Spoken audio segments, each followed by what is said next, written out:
অসিজনের তাল পেয়ে তো ভাবছিলাম কি বানানো যায়। আর যেহেতু এটা অসিজনের তাল, তাই ইউনিক কিছু তো বানাতেই হবে। তো এটা ভাবতে ভাবতে বসে পড়লাম আমি সবকিছু নিয়ে। তো প্রথমেই আমি আমার মিনি গ্যাসটাকে অন করে নেব, আর এর মধ্যে বসিয়ে দেবো আমার ছোট্ট মাটির হাঁড়িটা। এবার এর মধ্যে দিয়ে দেবো কিছুটা পরিমাণ জল, আর এই জলটা ততক্ষণ গরম হতে থাক। ততক্ষণে আমি পেরে নিয়েছি গাছ থেকে কয়েকটা কাঁঠাল পাতা। পাতাগুলোকে আমি জল দিয়ে ভালোভাবে ধুয়ে নিয়েছি। এবার আমি একটা একটা করে পাতা নেব আর পিন মেরে ভালোভাবে সেট করে নেব। এইভাবে আমি সবগুলোকে সেট করে নিয়েছি। আর এতক্ষণে তো তোমরা আশা করি বুঝেই গেছো আমি কি বানাতে চাইছি। তো এখানে আমি একটা পাত্র, তার মধ্যে দিয়ে দেবো কিছুটা চালের গুঁড়ি, পরিমাণ মতো সুজি, তালের পাল, স্বাদ অনুযায়ী চিনি, আর অল্প অল্প করে দুধ দিয়ে এটা ভালোভাবে মিক্স করতে থাকবো। আর এর মধ্যে আমি কিছুটা পরিমাণ গুঁড়ো দুধ অ্যাড করে নিয়েছি, যাতে করে এর টেস্ট আরো ভালো হবে। আবারও আমি সবগুলোকে খুব ভালোভাবে মিক্স করে নেব। এবার আমি আগে থেকে যে কাঁঠাল পাতাগুলো সেট করে রেখেছি তার মধ্যে আমি অল্প অল্প করে তুলে নেব। এইভাবে সবগুলো তোলা হয়ে গেলে এবার আমি ডেকোরেশনের জন্য ওপর থেকে কাজু বাদাম কুচি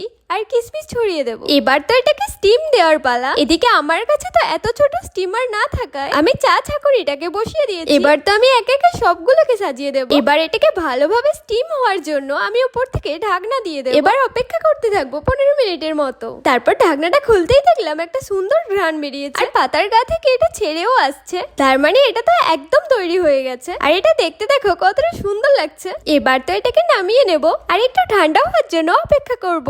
এদিকে আমার বোন তো অনেকক্ষণ ধৈর্য ধরে বসে আছে। এবার তো টেস্ট করার পালা। এর আগে তো কখনোই ও এই পিঠাগুলো খায়নি, তাই প্রথমবার খেয়ে তো ওর ভীষণ ভালো লেগেছিল। ভিডিওটা তোমাদের কাছে কেমন লাগলো জানিও। তো আজকে মতো বাই।